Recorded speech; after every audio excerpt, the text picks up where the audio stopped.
Hello guys, இன்னைக்கு நம்ம பார்க்க போறது பிஎல்செபப் அனிமேவோட எபிசோட் 25 தான். வீடியோக்குள்ள போறதுக்கு முன்னாடி போன எபிசோட்லாம் நீங்க பார்க்கலையா? அப்படி நீங்க முழுசா ஒரு மூவி மாதிரி பார்க்கணும்னு ஆசைப்பட்டீங்கன்னா பிளேலிஸ்டோட லிங்க் நான் கீழே கொடுத்துருக்கேன். அப்படி மூவியா பார்க்கணும்னா ஃபர்ஸ்ட் 24 எபிசோட நான் கமெண்ட் பண்ணிருப்பேன், அதை மறக்காம செக் அவுட் பண்ணுங்க. அப்படி பார்த்திருந்தாலும் ஒரே ஒரு லைக்கை போட்டு கமெண்ட் ஒண்ணி பண்றேங்க, ஏன்னா அப்பதான் இன்னமும் நிறைய பேருக்கு ரெக்கமெண்ட் ஆகும். மூவியை பார்த்து வரீங்களா? மறக்காம கீழே லைக்கை போடுங்க. அதே மாதிரி எபிசோட பார்த்து வந்தாலும் கீழே லைக்கை போட்டுருங்க. சரி, இதுக்கு மேலேயே நம்ம டைம் வேஸ்ட் பண்ண தேவையில்ல, ஏன்னா இப்போதான் அங்க வாலிபால் போட்டியை ஆரம்பிக்க போகுது. சரி, டைம் வேஸ்ட் பண்ணாம ஏபிக்குள்ள போகலாம். ஏபிக்கோட ஸ்டார்டிங்லயே அங்க எல்லாருமே ரொம்ப ஆர்வமா இருக்காங்க. இன்னைக்கு எல்லாருமே எதிர்பார்த்த நாள், அதாவது அந்த வாலிபால் மேட்ச் நடக்க போகுது. சோ ரெண்டு பேருமே தயாரா இப்ப மேட்சை நம்ம ஆரம்பிக்க போறோம். மேட்சை பத்தி நான் தான் பிராட்காஸ்ட்ல பேச போறேன். அதே மாதிரி என் கூட இன்னொருத்தரும் இருக்காரு. அடே இருமா, இந்த மாதிரி நானே ஒரு ட்ரெஸ் தேர்ந்து இருக்கேன், அவங்களை கண்டுக்காதீங்க, நம்ம வந்து மேட்சை பத்தி பேசலாம். என்ன விஷயம்னா, இப்ப ரெண்டு பேருக்கு இடையில பயங்கரமான போட்டி ஏற்பட போகுது. இதுல இந்த சைடு இருக்க நம்ம இஷியாமா அவங்க வந்து தோத்துட்டா அவங்களோட மரியாதை அது வந்து அப்படியே கலைஞ்சு போயிடும். இதுவே நம்ம ஓகாவோட இஷியாமா ஸ்கூல் ஜெயிச்சுட்டா இந்த ஸ்கூல்ல இருக்கலாம், அப்படி அவங்க தோத்து போயிட்டா அவ்வளவுதான், ஸ்கூலை விட்டு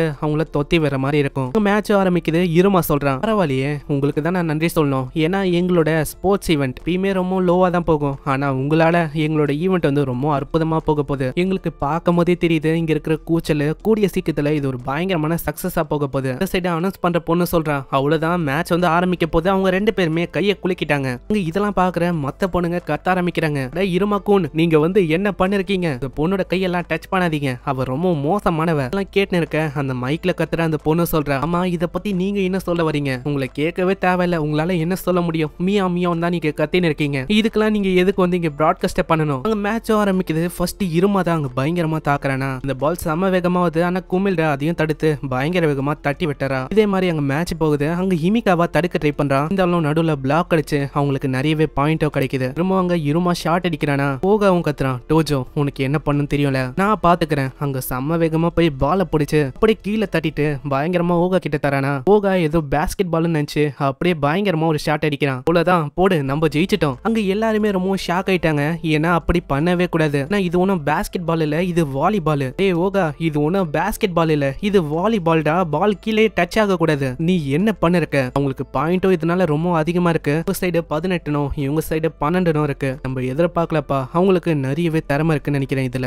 சரி, நம்ம வந்து ஏதாச்சும் ஒண்ணு பண்ணலாம், கவலைப்பட வேணாம். நான் அதுக்குள்ளேயே குமில்டா வந்து தடுக்கிறான், உங்க ரெண்டு பேரால தான் நம்மளுக்கு ஃபவுல் மேல ஃபவுலா விழுது, ரெண்டு பேரும் என்னதான் பண்ணிருக்கீங்க, உங்களுக்கு ரூல்ஸ் கூட தெரியாதா என்ன. இதுல ஹிமிகாவை வேற கத்த ஆரம்பிக்கிறான். ஆமா ஆமா, இவ சொல்றது கரெக்ட் தான், உங்க மேலதான் எல்லாமே தப்பு, பேசாம உட்கார்றது நல்ல விஷயமா இருக்கும். இல்ல இல்ல வேணாம், அப்படி எல்லாம் நம்ம பண்ண தேவையில்ல. என்ன இந்த சைடு மேட்ச் ஆரம்பிக்கலாமா? இல்ல எங்களுக்கு வந்து கொஞ்சம் டைம் அவுட் வேணும். அங்க எல்லாருமே ஓகாவோட கேங்க பத்தி தப்பு தப்பா பேசுறாங்க. ஏய், இந்த டீம் வந்து கண்டிப்பா தோத்து தான் போக போகுது, நான் உங்களுக்கு ரூல்ஸை பத்தி கூட சுத்தமா தெரியல. சரி, அவங்க ரெஸ்ட் எடுக்கும் போதே பேசுறாங்க, வந்து கவலையே பட தேவையில்ல, இதே மாதிரி போனாலே நம்ம ஜெயிச்சலாம். அந்த முட்டா பசங்களுக்கு விளையாட கூட தெரியல, கண்டிப்பா அவங்க தோத்து தான் போக போறாங்க. மேட்ச் ஆரம்பிக்குதான். அவங்க பால சர்வ் பண்ணலான்னு வந்தா எல்லாரோட மூஞ்சோ ரொம்ப கொடூரமா இருக்கு. ஆமா, இவங்க இன்னும் ஏதாச்சும் பிளான் பண்ணாங்களா என்ன, இதுக்கு இப்படி மூஞ்ச வச்சுன்னு இருக்காங்க. சரி, ஏதோ ஒண்ணு, நம்ம தான் இப்படியே ஜெயிக்க போறோம். பால சர்வ் பண்ணி வர்றாங்க. கரெக்டா குமில்டா கிட்ட வர குமில்டாவும் அப்படியே பாஸ் பண்றா. அப்படி எல்லாருமே அங்க ஒரே திசையில ஓட ஆரம்பிக்கிறாங்க. அங்க ஆப்போனன்ட்டுக்கு ஒண்ணுமே புரியல. ஆமா, இவங்க வந்து என்னதான் பண்ண ட்ரை பண்றாங்க, ஏதோ ஒண்ணு, இவங்க முட்டா பசங்க ஈஸியாவே இவங்களை ஏமாத்திடலாம். இங்க ஓகாவும் அப்படியே பாஸ் பண்ற மாதிரி பயங்கரமா அடிக்கிறான்.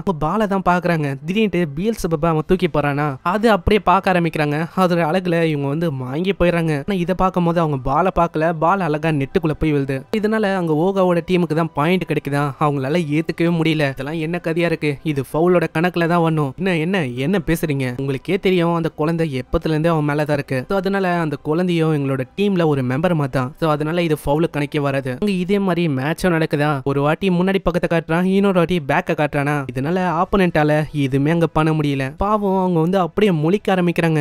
இதே மாதிரி தான் அவங்க தொடர்ந்து பண்ணி அங்க பயங்கரமான ட்ரிக் எல்லாம் யூஸ் பண்ணி 24க்கு 21 பாயிண்ட்னு சரி சமமாக்க ட்ரை பண்றாங்க. இதெல்லாம் பாக்குற மத்த பொண்ணுங்களுக்கு அவ்வளவு சந்தோஷமா இருக்கு. அந்த குழந்தைய பாத்தியா, அது அவ்வளவு அழகா இருக்கு, அதான் அதை வச்சு அப்படி ஏமாத்தி பாயிண்ட் எடுத்தாலும் விளையாடுற விதம் அது உண்மையிலேயே நல்லா இருக்குப்பா. இந்த சைடு அங்க இதெல்லாம் பாக்குற மத்தவங்களுக்கு ரொம்ப கடுப்பா இருக்கா. இதனால அவங்க ஒரு பிளானையும் போடுறாங்க, இதுக்கு மேல நம்ம இப்படி பண்ண இருக்க முடியாது, நம்ம சீரியஸ் ஆகணும்னு நினைக்கிறேன். கரெக்டா அவன் பால சர்வ் பண்றானா, செம்ம வேகமா வந்து குமில் டேமல பத்தி அவளால தடுக்கவே முடியல. என்ன தடுக்க முடியலையா, இதுக்கு எல்லாத்துக்கும் காரணம் நீங்க தான், அப்ப எல்லாமே உங்க மேலதான், நீங்க தான் இதை ஆரம்பிச்சீங்க, அங்க பயன்படுத்த வேணாம் அப்படின்னு யோசிச்சோம், ஆனா நீங்க பண்ணிட்டீங்க. இப்பதான் அந்த மார்ஷல் ஆர்ட்ஸை பத்தி சொல்றாங்க, ஒரு ஏன்ஷியன் மார்ஷல் ஆர்ட்டா, இதை யூஸ் பண்ணும்போது கையில ஹாக்கி அப்படின்னு சொல்ற ஒரு விதமான எனர்ஜி ஃப்ளோ ஆகுமா, இதை வச்சு தாக்கினா நம்மளுக்கு வலி வலியும் தெரியாது, அடிக்கிற அடி பயங்கரமா இருக்குமா. அதாவது ஒன் பீஸ் பார்த்தவங்களுக்கு தெரிஞ்சிருக்கும் ஹாக்கினா என்னன்னு. அதே விஷயம் தான் அது லைட்டா இங்க அப்படியே தூவி விட்டுருக்காங்க. அங்க திரும்பவும் ரெண்டாவது சர்வ் அவன் கொடுக்குறானா, அது அவளால தடுக்கவே முடியல. அவ அப்படியே சைடா போய் விழுறா. அவ்வளவுதான், கேப்டனால எதுவுமே பண்ண முடியாதுன்னு நினைக்கிறேன். உங்களோட கையெல்லாம் அப்படியே ரெட் ஆயிடுது.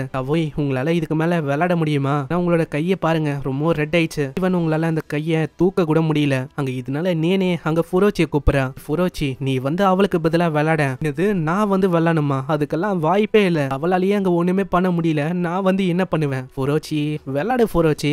எனக்காக விளையாட மாட்டியா? நான் வந்து உனக்கு சீர் பண்றேன்டா. நீ எப்படி ஆசைப்படுறியோ அப்படி. இது கேட்டவனே ஆளு பூஸ்டப் ஆயிடுறான். என்ன மைண்ட்ல அவனுக்கு எதோ ஓடுது. சரி, நான் ஒத்துக்கிறேன். அங்க மேட்சும் ஆரம்பிக்குது. அங்க ஃபுரோச்சி தான் சர்வ் பண்ற மாதிரி இருக்கா. அங்க ஃபுரோச்சி பயங்கரமா தாக்குற மாதிரியே போய் சர்வ் பண்றானா. ஆனா அவன் சர்வ் பண்ணது அந்த அளவுக்கு ஒன்னும் ஸ்ட்ராங்கா இல்ல. அவனை அசால்ட்டா தோக்கடிக்கிறாங்க. ஏமா தான் அவன் சர்வ் பண்ண வரும் போதெல்லாம் அவனை பயங்கரமா தாக்கி தள்ளி வர்றாங்க. அங்க இருமா தான் அன்ஸ்டாப்பபிளா ஜெயிச்சுக்கினே போறான். இப்போ இவங்க விளையாடுறது ரெண்டாவது ரவுண்டா. சோ இதுல ஜெயிச்சா வேண்டிதான், இல்லன்னா கண்டிப்பா அவங்க தோத்து தான் போவாங்க. இந்த சைடு அங்க குமில்டா கிட்ட அங்க ஹெல்டா கேக்குறா, நீ வந்து அந்த பையனை பத்தி என்ன யோசிக்கிற? இவ கேக்குறது இருமாவை பத்தி தான். ஆனா இவ யோசிக்கிறது நம்ம ஓகாவை தான். அது வந்து எனக்கு நான் என்ன சொல்றது அவனை பத்தி? அவன் ரொம்ப பயங்கரமானவன். ஆமா ஆமா, நீ சொல்றது கரெக்ட் தான். அவன் கிட்ட இருக்கிற அந்த பவர் அது ரொம்ப அதிகமா இருக்கு. அந்த அளவுக்கு பவரை நான் பார்த்தது இல்ல ஒரு ஹியூமன் கிட்ட. இது என்ன டீமனோட பவரா இருக்க வாய்ப்பு இருக்கா? ஆனா ஒரு விஷயம் பா, நீ நினைக்கிற மாதிரி எனக்கு ஒண்ணு அவனை பிடிக்கும் அப்படின்னு இல்ல.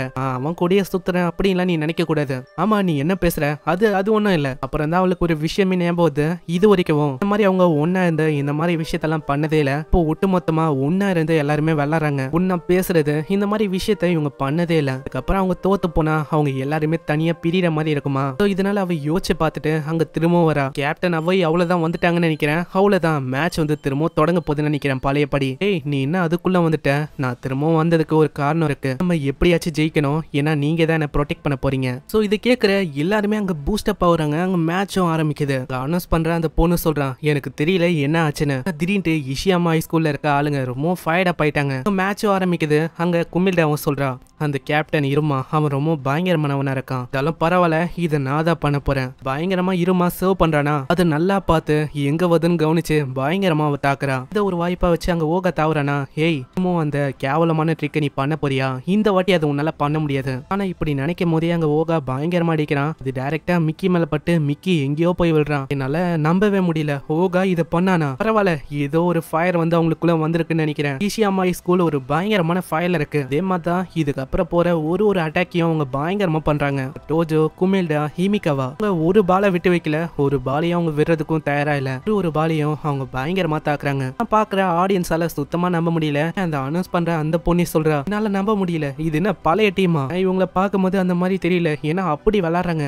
ஆடியன்ஸே ரொம்ப ஷாக் ஆயிட்டாங்க. ஏன்னா ஓகாவோட டீமுக்கு வாலிபாலை பத்தி சுத்தமா தெரியாது. ஆனா இப்போ அவங்க பயங்கரமா விளையாடுறாங்க. இதனால ஆடியன்ஸ்ல இருக்க ஒருத்தவங்களும் ஓகாவோட டீமுக்கு தான் அங்க பயங்கரமா கத்துறாங்களா. இதெல்லாம் பாக்குற அனௌன்ஸ் பண்ற அந்த பொண்ணே சொல்றா, பாத்தீங்களா ஓகாவோட டீமுக்கு எவ்வளவு சப்போர்ட்டா? இதெல்லாம் பார்க்கும்போது எனக்கு அழுகலியா வருது. அவங்களோட பாயிண்ட் அது ரொம்ப நெருக்கமா வந்துச்சு. ஏன்னா ஒரே ஒரு பாயிண்ட் தாங்க ரொம்ப டிஃபரெண்ட். ஓகாவோட டீம் 27, இருமா டீமுக்கு 28. இதே மாதிரி தான் லாஸ்ட் அங்க இருமா டீம் ஒரு சர்வ் பந்தா அந்த பால் ரொம்ப வேகமா அப்படியே வெளியில நோக்கி போக ஆரம்பிக்குது. அவ்வளவுதான், இருமா டீம் தான் ஜெயிக்க போகுது அப்படின்னு நினைக்கிறாங்க. குமில்டாவாலையும் எதுவுமே பண்ண முடியல. சடனா ஓகா வந்து அங்க பயங்கரமா ஃபீல்ட விட்டு வெளில போய் தாக்குறான். இதுவும் ஒரு பயங்கரமான ஸ்பெஷல் மூவ் தான். அந்த பால் கீழே பட்ட அத்த செகண்டே செவரே உடைஞ்சு போகுது. ஓகா அடிச்ச பாலும் டைரக்டா ஆப்போனன்ட்டோட அந்த சைடுக்கு தான் போய் விழுது. இதனால ஓகாவோட டீம் தான் ஜெயிக்குது. நான் இதுக்கு முன்னாடி பாயிண்ட மாத்தி சொல்லிட்டேன்னு நினைக்கிறேன். 28 நம்ம ஓகாவோட டீம், 27 தான் அந்த இருமாவோட டீம். ஓகாவும் கடைசியா ஒரு பால் அடிச்சிருப்பாங்க. இதனால ஓகாவோட டீமுக்கு தான் அங்க பாயிண்ட் வந்திருக்கு. அங்க 29 பாயிண்ட வச்சு அப்படியே ஜெயிக்கிறாங்க. அங்க இருமா டீமால அவங்களே நம்ப முடியல. எப்படி இந்த ஓகாவோட டீம் எப்படி ஜெயிச்சது? எல்லாத்துக்கும் காரணம் நான் தான் நினைக்கிறேன். ஏன்னா நான் ஒண்டி அவனோட மூமெண்ட்டை எல்லாம் பார்த்துருந்தா இப்போதைக்கு எவ்வளவு பிரச்சனை வந்திருக்காது. இல்ல நீ வந்து அப்படி எல்லாம் சொல்லக்கூடாது. ஏன்னா ஓ மேல எந்த விதமான தப்பும் இல்ல. அவங்க டீமா விளையாண்டாங்க, ஜெயிச்சாங்க. இப்போ ஏதோ ஒண்ணு இந்த வாட்டி நம்ம தோத்து போயிட்டோம்னு நினைக்கிறேன். அவங்க ரெண்டு பேரும் பேசிக்கிறாங்க. ரொம்ப மேட்ச் நல்லா போச்சுல. அவரோட பேரு குமில்டா தானே, நான் கண்டிப்பா அதை ஞாபகம் வச்சுக்கிறேன். இப்போ திரும்பவும் கூட மேட்சை விளையாடலாம், கவலை வேணாம். இதை கேட்டோன்னே மத்தவங்க சொல்றாங்க, வாய்ப்பே இல்ல, நாங்க விளையாட மாட்டோம். அங்க இப்படி இது ரொம்ப சந்தோஷமா போகும்போது எவனோ ஒருத்த மைக்க பிடிங்கி பேசுறான். ஆமா, யாரா நீ? எதுக்கு மைக்க பிடுங்குற? இப்போ வந்தது பேசுறதுக்கு தான். என்னதான் அங்க ஓகாவோட டீம் ஜெயிச்சிருந்தாலும் இன்னமும் அந்த பகை அது வந்து முடியல. அவங்களுக்குள்ள அவனுக்குள்ள அந்த ரிவெஞ்ச் அது கொடுக்கணும்னு ஒரு வெறியா இருக்கும். என்ன ஓகா அப்படிதானே? ரெண்டு பேருமே அவனை பார்த்து ரொம்ப ஷாக் ஆகுறாங்க. இங்கே இந்த எபிசோட முடியுது. இவன் யாரு நம்மளுக்கு தெரியல, ஏன்னா இவனோட பேரை இன்னமும் ரிவீல் பண்ணல. நானும் அதே மாதிரி பண்றேன். நடுவுல கொஞ்சம் மழை பெய்யுற சவுண்ட் கேட்டுருந்தா மன்னிச்சிருங்க. கரெக்டா ரெக்கார்ட் பண்ணும்போது தான் ஜோன்னு மழை பெய்யுது. என்ன பண்றது, எல்லாம் நேரம் தான். மறக்காம அதுக்காக ஏச்சும் ஒரு லைக்கை போடுங்க, ஏன்னா அப்பயாச்சும் பார்க்கலாம், நிறைய பேருக்கு சஜஸ்ட் ஆகுதானே. ஸோ அதே மாதிரி இந்த எபிசோடு எப்படி இருந்துச்சுன்னு கீழே கமெண்ட் பண்ணி சொல்லுங்க. நான் உங்களை நெக்ஸ்ட் எபிசோட்ல சந்திக்கிறேன். தேங்க்யூ ஃபார் வாட்சிங். sayonara.